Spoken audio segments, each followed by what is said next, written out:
Hello, everyone. Welcome to the IFA podcast, Viva la IFA. I'm your host today. I'm Joya, as you already know. And I'm here with a very special guest, M Baum.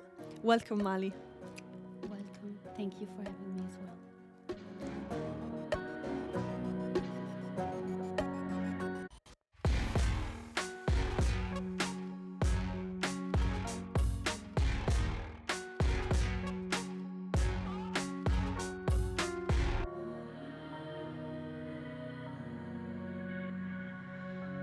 So today I want to start with something a bit fun and interactive before diving into our conversation.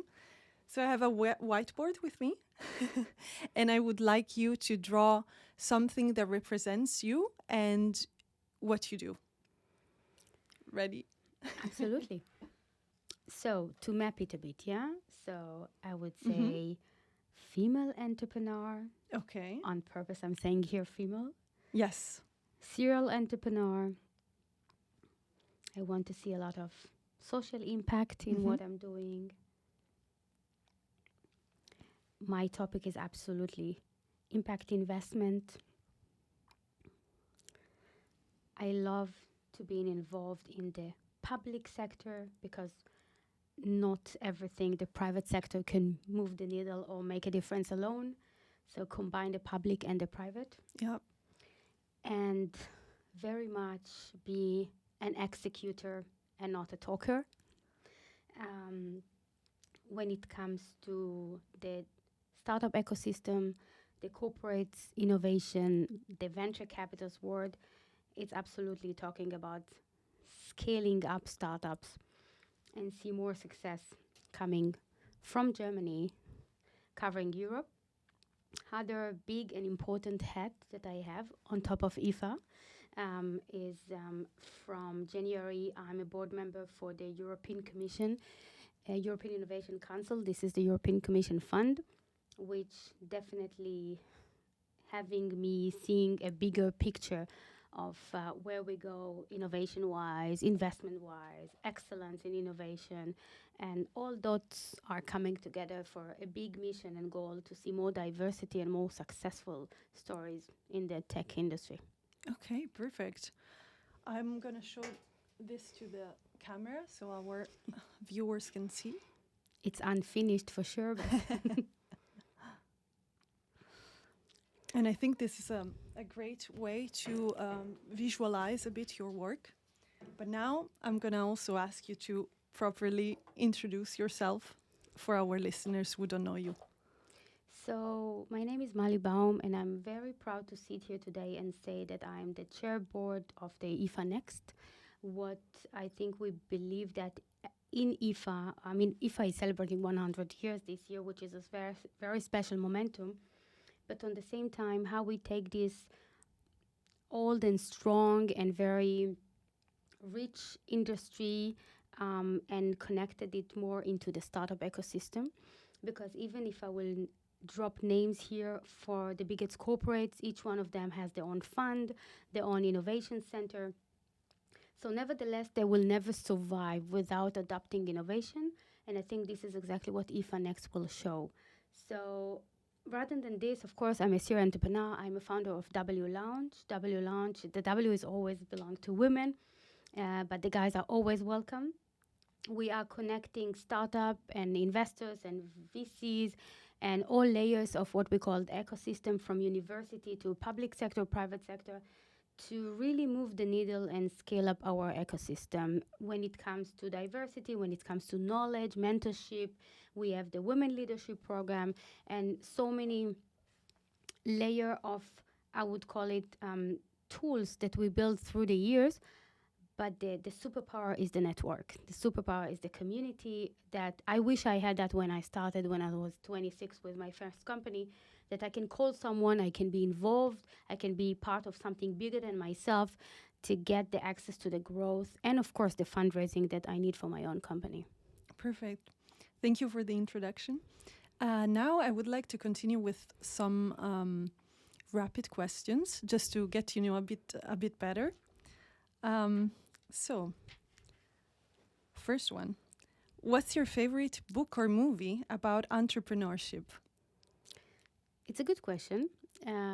About book, I will say one thing because I'm saying this for years. When I was, I think, 27, I bought the book that called Blue Ocean Strategy. Blue Ocean Strategy, without too much of promotion, and if you have never heard about it, just run and buy it. It's a game changer mindset perspective, in a sense of when you build companies, you don't think how I'm going to compete whatever is existing in the market. It's called like the white ocean strategy. There's a lot of sharks, big companies, and you're suddenly bringing a blue ocean. So I would say it carefully. It's kind of like a new category, a new approach, something that no one can copy it because this is you. This is your values. This is what you bring in. And no one can really make a specific copy-paste. I did it with all my companies. Every time we develop something, I knew it's a change. It's something that make the world better. Of course, also W Launch, because we made exits with startups. We made really beautiful things that change people's lives, but also change them. Thinking that women building not really significant enough companies and it's nice to have. Like we are really breaking this glass ceiling. Regarding movies, honestly, I'm not really a movie person. Okay. But I'm using Netflix a lot to Yep. have a quality time with my kids, to be honest. And the recent movie I saw is I got a present book from HPI University while I was lecturing there. And then I saw that there is a movie on the same things on Netflix. And it was the movie How Nike Compete Adidas. I see. Yep. That was so great. And again, it's touching this blue ocean and how you make yourself different and how they built the Air Jordan category, which became a category. So if you haven't seen it, run for it. There's a lot of learning. And usually those are kind of the movies that I see. Okay, thank you for the recommendations. I will check both the book and the movie out. Send me your feedback afterwards. Yes, I will. And then, if you could have dinner with any historical figure, who would it be and why? Are you ready to dive deep? With Hitler. Really? Yes. Okay. Why? I live in Germany, and Berlin is my mission. Mm-hmm. And things that I'm very proud and lucky to do here, like the Tech Awards Gala with the Mayor of Berlin, like many things with the government, many things with corporates, like I would not name names because it's too many, that they were existing in that period, and now they are partners of mine. So I don't see my business is Mali. My business is a lot of, for those that never had a chance. And standing on the Rotes Rathaus or whatever significant places, it's more than just me standing them. I'm on a mission. So sitting for a dinner, it now sounds nice, but sitting with someone that I read his biography and his, I would say, diary, is reflecting a lot. And we all see what's happening social-wise here in Europe and also in Germany. And we all need to listen and to be careful that the history is not coming back. True. I agree, 100%. And this is one of our big responsibilities. Yes, definitely. What's the best piece of advice you've ever received? Oh, many. I mean, I was very lucky early stage to have what we call role models or mentors. My first company was production for educational toys for kids, while the production was in China, and of course the main market was the US quite fast. So meeting a lot of people, and I met a lot of women role models in my life. Maybe this is why I'm feeling that I'm old enough right now to give back.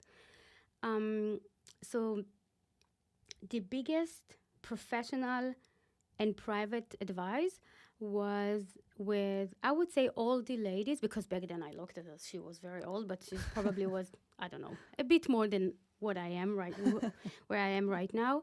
And she told me that raising international company or big company, it's very challenging. But before everything, we are mothers and we have family. And honestly, she teach me how to balance. I mean, I'm not good with balancing, to be very direct, but she told me, like, at least one day, close the laptop, close the phone, be only full day with the kids. I mean, back then I had, Tamara was maybe 1 year and Yana was 2.5 or 3 years old. And that was gold. Yeah. Because it's very much focused me. And when we are overloaded, first of all, as a mother and also having family, you feel like you're running on circles. But when you have one day off that you choose which day is best for yourself, even like one day is a weekend, we are very much efficient. We are very much understanding where should we go, what should we do, and not just wasting a lot of time. Yeah, I think it's very important to save some time for ourselves. Some time. Yeah, I learned, I'm learning still, you know. I'm over 40 and I'm still learning. I'm not good at this, I have to say. But that was a very good tip that stays with me, you know, Yeah. forever, I think, that I'm every time reflecting, am I doing okay? How my kids sees me, because I'm very involved mother and I love my home office before my office. And I'm jungling. Yeah. Just to make sure I'm at least doing my best. Yes, I understand. What's your go-to productivity hack? I think we will never be in a perfect position. I mean, we can just, as you mentioned, have it as a goal. So my goal, honestly, is building the best team. I think one thing is we got into a certain level that we can influence others, but on the same time, we can empower others. So everyone that's working with me with W Launch and project-wise and very intense, less intense, it's very important for me that they feel empowered and they are different person than they step in and working with me. So this is a very strong goal because, you know, for example, one of the leadership program that we did, I mean, look at them today, you know, one of them building a beautiful company, part of them really open up. So it's also culture thing. And on a personal level, I build a company that I believe that the main goal is that we will sell it for someone that can really scale it up even more than we did so far. Yeah. Okay. And then very last rapid fire question. If you weren't in the tech industry, what career would you have pursued? I have many answers that I'm not going to share with you because probably it's on my pipeline. And it has to be, you know, talk about what you're doing, not what you're going to do. As a vision, I think I will always be and should be on a place that we can influence, on a place that we can do good for others. So either it's financial impact, environmental impact, social impact. Probably I would find myself in one of those. Okay, interesting. Now let's do another short game. Let's call it that way. So if you can tell me 3 statements, 2 true and 1 false. And I have to guess which one is the false one. 2 truths. I started my first business when I was 27. Second truth, I mean, all of them supposed to be dressed in what I'm going. Second truth is I have 3 kids. Mm-hmm. The third truth is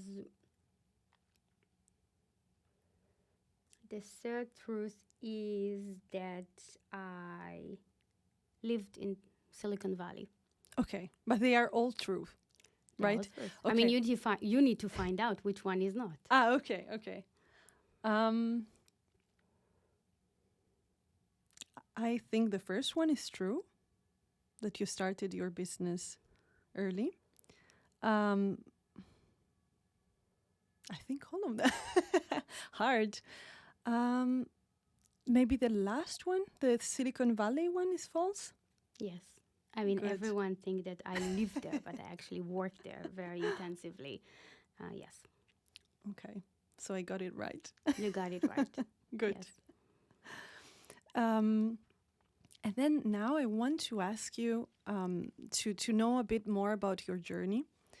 So if you remember a particular moment in your early career. That make a difference? That made a difference? Yes. You know, in the first company I built, my husband was my partner. So, of course, we fundraise. He is very much the top creative person I know. He's a product designer. And we did really great. I mean, we worked very well. At some point, of course, he had like one department. I was in another department. And the big learning, or the big, I would say, aha moment was that I really wanted him only as my husband. And I'm very much talking like this in front of young generation. I mean, of course, you know, choose your best partner. And even if we worked and still working very well together, I mean, he's my best advisor, of course. Every morning we have our, you know, breakfast and talking about everything. But in the long run, if you really work very closely, it's getting so intense in the sense of like my kids were like probably the customers and everything they heard is about a strategic, strategic marketing plan and things like this. And that was very intense, 8 years that I learned a lesson. First of all, in a very good way, but second, on a private level, I said, okay, I need to do. That was a aha moment that I know how I'm doing things, and I'm absolutely capable of doing this without him. Okay, thank you for sharing that. So now let's dive into some more serious questions related on your work and your impact. Okay, so first question. How do you see the landscape of technology evolving in Europe over the next decade? Decade is a long time, which means we are able to change. Maybe back to what I mentioned before, you know, working in Silicon Valley, New York, in China, in Tel Aviv, and then working in Germany, let's call it Europe, there are many things that are way better. But when it comes to innovation, implementation, fast growing, we are at least 20 years behind. So we have a problem. We have a problem with scaling up. We have a problem of pushing significant technologies for Europe. We have a problem of the main thing is understanding that we can create, let's call it the impact Google out of Europe, out of Germany. It's starting from schools. I also, you know, I have 2 kids in this system, focusing more on the pain than the potential. So I think it's culture thing. In a decade, I mean, also sitting in the European Commission, we are absolutely capable. I mean, infrastructure, capital, knowledge, market, everything is here. So we need to gather forces and not also to compete with each other, like American are having, like, let's say, in a nutshell or in a big picture, one market. Yeah. We still do not see it yet here. And definitely we need to keep our younger generation here. Because if you're smart enough, if you build your company, and if you need significant ticket size, this is one of my goals, by the way, that you don't must leave to the States or others to really scale up your company. You can absolutely stay here, and we should take care of the right environment, the right economy for you to make sure that you are having your maximum potential. Yeah, and sometimes I wish there was more information about how to build your own company, because many young people think about that. But what are the steps I they mean, need I to will take? ask you, do you think that being a founder in Europe, in Germany, is like be a winner? I think so. Yeah. So if you are in Tel Aviv, if you are in New York, like you are a big time winner. You are you are someone that's public sector, private sector are talking about this because you highlight the narrative and the culture behind this. Yeah. And then, people see you and say, oh, if he made it, I can make it as well, and everyone becoming a role models or becoming investor after you are very successful entrepreneur or made an exit. So those kind of things still we are lack of or behind, but of course it's existing, but in a very small circles and also small scale. Yeah, I see. What do you think are the most promising emerging technologies that will shape our future? Oh, it's easy. It's easy just because it's a very deep discussion also that running in the European Commission, where we deploy the money, why it's important this direction or that direction. So there are some things we cannot compete with Asia on the US. Yeah, they are deploying money fast. They go with like all in. But when it comes to the social aspect and the sustainability and the Green Deal, what we call in Europe, this one Europe can lead. We can absolutely see European technology leadership, and I think we are on the path to see it because nevertheless, not the US, not Asia have this social, I would say, human-centric mindset like we have in Europe. So this is a big advantage that we need to leverage even more. Okay. And how important is innovation in driving economic growth and societal change in Europe? It's like black and white. If you are semiconductor or car manufacturer, like imagine you do not adopt any technology. Your product will not be even relevant to the market anymore.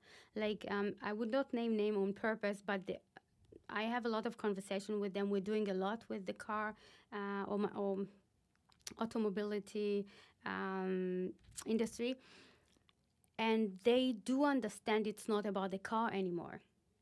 It's about what is coming with the car, what is coming with the, let's call it the community, the lifestyle with the car. And those things you can create only through technology, only through communication and technology that will enable things that are not relevant maybe as a car manufacturer. I mean, without naming names, you understand exactly what I'm talking about.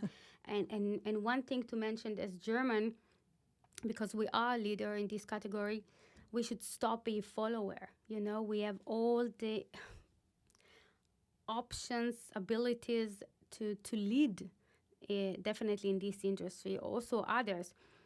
But I see decision makers and implementation in the market is so slow that even if some German company worked on this for 10 years, it's not in the market, and then the American or the Chinese are already there, and then it looks like we are the followers. And again, it's not a competition. It's more of attitude or mindset that you should adapt younger generation, first of all, and mindset. These are your users, but on the same time, implementing technology. Yeah, and it's true what you said about Europe often following the US. Yeah, but it would be much better if we started exactly as you said. I mean, we can even be more attractive, even like we have Tesla factory here in Brandenburg, in Berlin, and this is amazing in one sense, Tesla made in Berlin, but on the same time, what are we doing, first of all, to keep it, and second, what are we doing to collaborate on that, you know, to learn from it, or there's so many layers I can talk right now. How can we win the situation that even Tesla is here and many others? Yeah, I mean, of course, the German market is the strongest economy. It's super relevant and super interesting. But if you take 20 years ahead, we have to maintain that, and that will be only through innovation and technology. Yeah. Can you discuss the role of startups in fostering innovation and how established companies can better collaborate with startups? I think we just mentioned many of these, but let's think about this from a different angle. Several companies we're working with, there are some willingness to really adopt innovations. So the good thing, by the way, it's also happening in family offices, which is a very good sign, an important sign. They are building their own accelerators, incubators. They are thinking about the diversity topic because, you know, diversity, it's not about gender. It's about bringing different people from different backgrounds, countries, that everyone think that he knows everything, but if you never left the DACH region, you probably miss 95% of what you need to do for your company to grow. So diversity is important, but what you just mentioned is those companies, not all of them, of course, but many of them already understanding how they can adopt more technology. So they are opening and allowing startup to step in and test technology, like proof of concept or some trial. And if it works with one of the departments of the corporate, I mean, it's a win-win. I'm always saying, like, out of Germany, we are the place that you can absolutely faster test your product, like industry-wise, proof of concept, collaboration with corporates. And when there is a win-win, it's magic. You know, they need it. They need to grow. Also, each one of these corporates are not necessarily only the producer, they're also investor. So it's also smart money and strategic investor. So I see only good things by implementing technology, startups, younger generation mindset, diversity within those organizations. Yeah. And what are some of the biggest challenges facing tech innovators today, and how can they overcome them? We are not fast enough. Yeah. And there's not enough capital available. I mean, there's a lot of capital. There's not enough capital available. This is what I mentioned of running faster to the US. These right now, the biggest obstacle. I mean, of course, we can talk about different obstacles. Like, for example, for my observation, like the women in Germany are not pushy enough. They're super smart. I mean, I'm saying they, yeah, for like their observation, but super smart, very high educated, but something in the culture stopping them from, you know, dreaming big enough. Yeah. I think these are the biggest obstacle that we see today. And where do you think we should start? Kindergarten. Okay. Of course. like you know this, okay, I will give you like my even daughter's situation. You know that if you want to do your Abitur and you're a girl and you will go to do mathematics, like the teacher probably would tell you like it's too much and there's only boys there. Don't do it. I mean, it's an attitude that you are, what can I say, bringing in to a person that is not even a person yet. Most of the beautiful, smart ladies I'm working with, and some of them really made a big success, they never heard about being an independent, be financially independent, be entrepreneur. It's like you don't have work, so you build something, like no one wants to hire you. This is why I also ask you, like, do you think being entrepreneur is being a winner? it's a mindset. We don't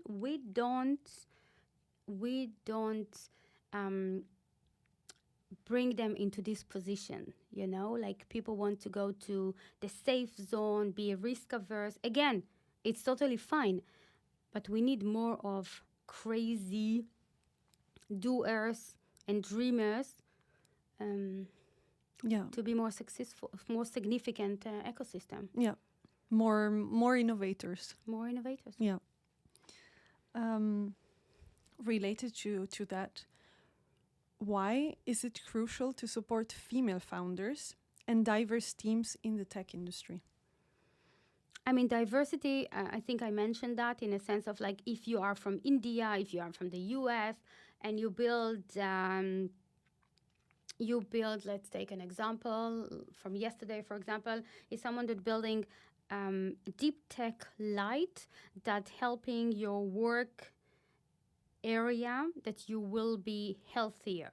Like they have the LED colors, it's actually really influencing your mental health and things like this. I mean, beautiful startup, very much Berliner, backed by the European Commission. Okay. So, for example, one of them German, one of them from India.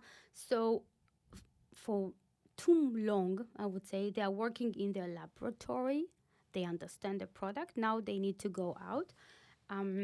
But if you are not diverse and you don't have also women and you don't have people from different perspective, different industry. So, for example, let's say they will try to implement it in X market. It will go slow. They will think that, okay, our product is okay-ish. But if they know other market, let's say Asian market, I see it in many companies, for example, that doing the environmental product. If you take it to Africa, if you take it to Asia, there is a need. The pain is stronger, bigger, more significant. So if you don't know it, and we see a lot of German startups thinking that the DACH region is their product, and you see the website, everything is in German. Not that I'm against German, oh my God, but I'm just saying it's the mindset. You're blocking yourself from growth. So this is the diversity topic.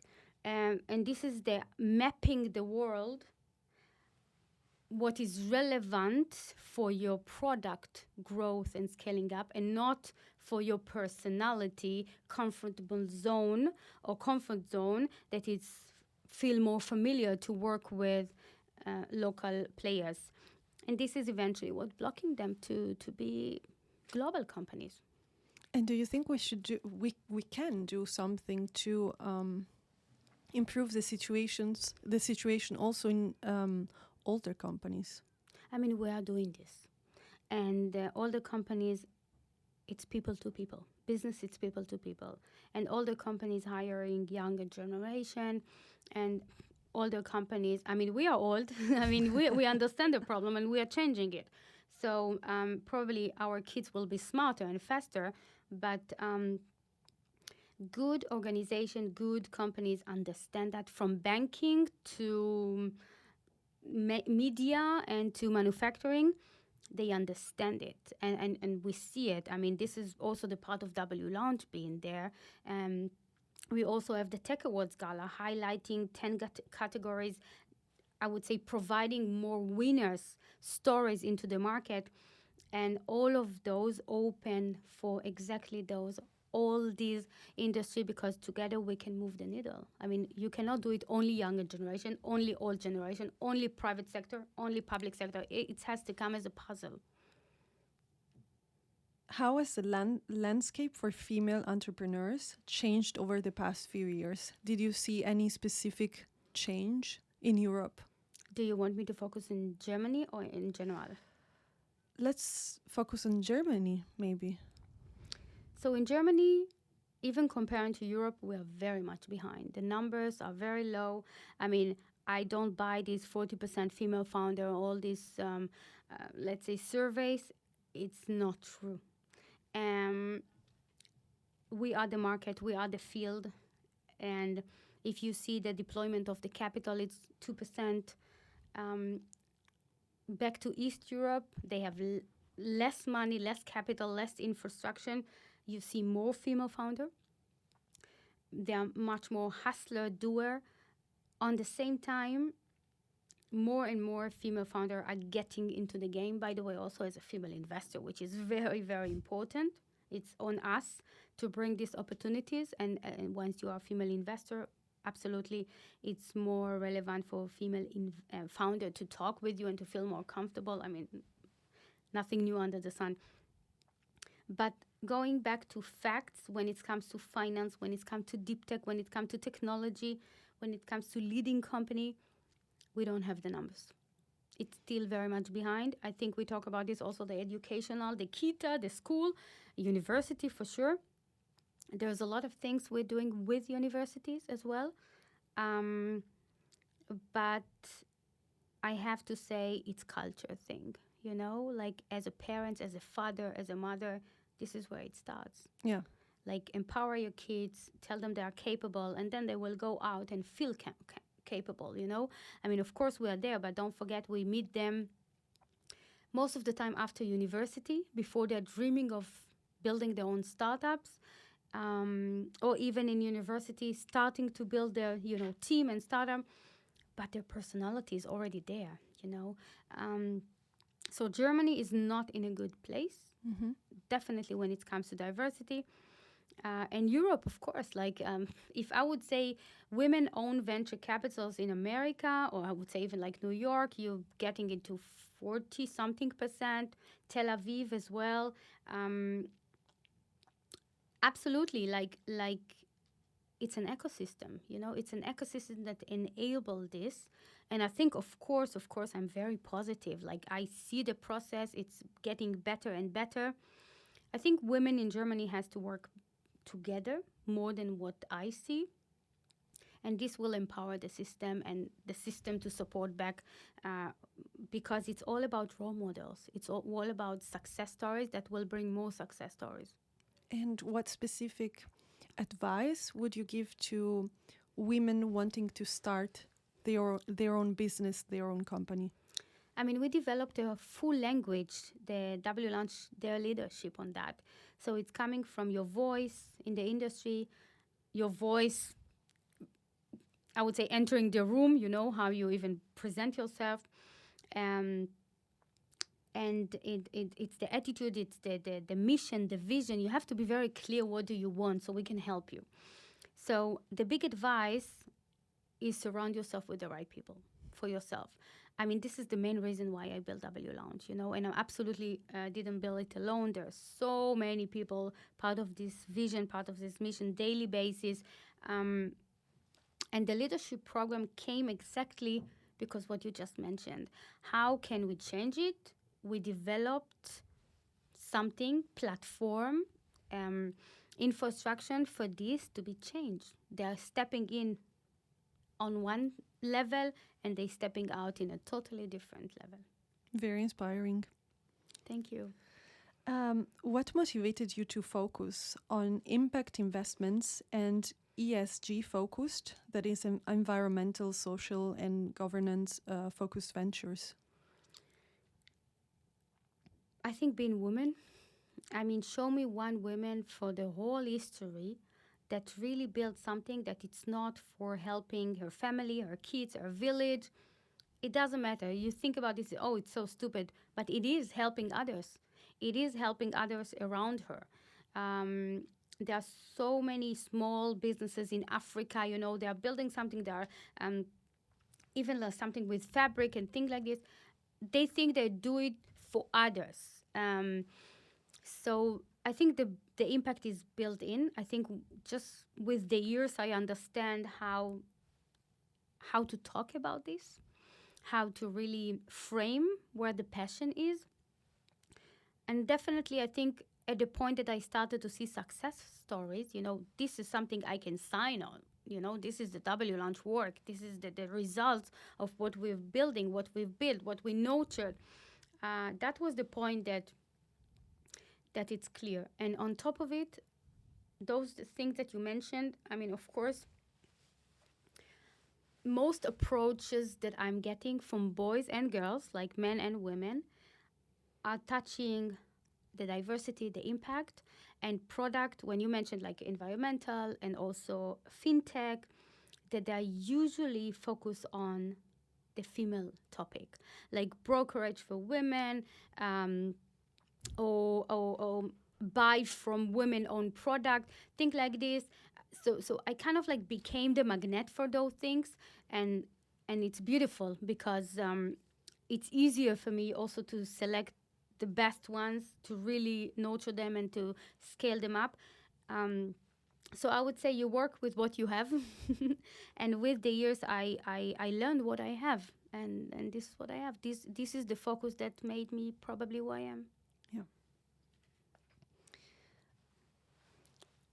As a board member of the European Innovation Council, as you mentioned, what are your main goals for the organization? First of all, I'm learning. I mean, there's so much to learn. I'm sitting with the top brilliant people that I don't have even word to describe that. So I was a jury member for several years and seeing a lot, learning a lot. What are the good product / founders? It's all about the people, yeah, to invest in as a strategic investment for Europe. Starting as a board member on January 2024, a bit before, I promised to myself that I'm just sitting and learning. It's like, as one of my good friends said, Mali, this is academic for politics, in a good way, because as a founder, as a business-oriented person, you're always a doer, yeah? We want to do this. This is the right way. You bring partnership. You bring, like, consortium into it, and you go for it. When you really want to move something that big and that significant, I mean, the European Innovation Council fund is 10.7 billion euro. It's the biggest fund in Europe. Go without saying, it's the most impactful player when it comes to nurture in the services, in the network, in the access, and the ticket size. The ticket size start 2.5 million, grant until, and the blended equity 15 million. I mean, it's significant game changer numbers for every European product, European company. I saw a lot of people, we changed their life and we changed their company. So I was there for, let's say, a quarter, listening, learning, see how things are moving forward, see how people are absolutely engaged with the mission, doing good, but doing this smart. So how I observe that, be careful. When you say your ideas, know how to say your ideas in the right way. And I think my biggest role is always to have red flags, in a sense of how this public, giant, beautiful activity communicating with the private sector. Because again, as I mentioned before, private sector, public sector, no one can do it alone. We need both. I mean, this is also my role to bring the German government, the Berlin Senate, to understand what's happening, European Commission level. So to make it in one sentence, to bring the venture capital perspective, to bring the founder perspective into the discussion, and to maybe make the processes easier and to bring much more relevant services, support, mentorship, access to investment into the European Commission. Okay. And how do they support startups and innovators across Europe? I mean, would you like to know, like, operationally wise, how do they support? Because you need to apply. You know, we have several, let's say, channels. One channel is called Pathfinder. Yeah. Pathfinder is like super early research, pre, you know, and research is not yet a company. And then we have the transitioning, if you did great and you want to establish it as a company. So all of it coming with a great grant. Each one of company kind of like able to fundraise for several millions. And then we have the major budget, which is called the EIC Accelerator, which is the fund. You need to apply, of course. You need to answer a very smart question like business model, who you are, cap table, who you already achieved, LOI, how you're going to make it, show us who you are. And then you get, if you pass that, you go through an interview. We want to feel you, we want to see the team. And then you are aligned with the need, in a sense of like you get the go, and the European Innovation Bank is going with you through due diligence. And let's say you passed everything and you received the money. Quite fast, I would say. I mean, not from day to tomorrow, but quite fast, I would say. And the idea is that the European Commission has its own beneficiaries. Since 2021, it was 130 investments already, 1.9 billion. If I'm not wrong, because yesterday I did a pitch on that, so it's still fresh. But the numbers are really significant, and the ticket size is significant. But on top, once you get into this family, the support that you get about co-investment, follow-on, access to the market, mentorship, coaches, this is priceless. And we have our also circle of investors to work with. And the most important for your question is they support with having you standing in the front line, taking you to the US, learning the market. And once you have the EIC on your, let's say, cap table, it's also a stamp of quality to other investors to step in. Yeah. So they basically support you from the start. From the very start, yeah. If you are very well established and have enough money, probably it's too late for this. Okay, understood. And then I have 2 last questions related to IFA. What are some of the most exciting trends or technology you expect to see at IFA this year? I think this year will be very special because we're truly focusing on pain and needs. One of the things is the way we work and the way we live. And there are some beautiful solutions, understanding the way we live, that it has to be more green. It's starting as a smart city. It's ending up at the way you consume, and the way you work. Go without saying, many of us, I would say, since Corona, definitely. If you have your own company or if you're even working, you're allowed to not to be at the office all day, every day, which bringing new challenges, good and bad. And we will see a lot of solutions, startups exhibiting, and super high-level panel discussions and masterclass around this. We will talk about opening new markets, getting global. We will talk about the women topic, female founder. We will meet, or we will make a nice, smart connection between founders and investor. We will make ESG a masterclass. There's so many things we will focus at, but there are things that will be very relevant, either for the corporates. We'll have startup pitching, so they need to have some access to innovation and deal flow, either from the startup getting access to the market itself. That's, I would say, the core. And the focus, as I mentioned, touching things that they are very tangible. Like tomorrow morning, you can use or you can understand this pain point and probably grow with the partners that you will see at IFA. Yeah. How do you think IFA facilitates and will facilitate collaboration and networking among startups, investors, and industry leaders? I think this is why I'm a board member this year. IFA is 100 years old, yeah. It's definitely not the same as it started and not even the same as it was last year.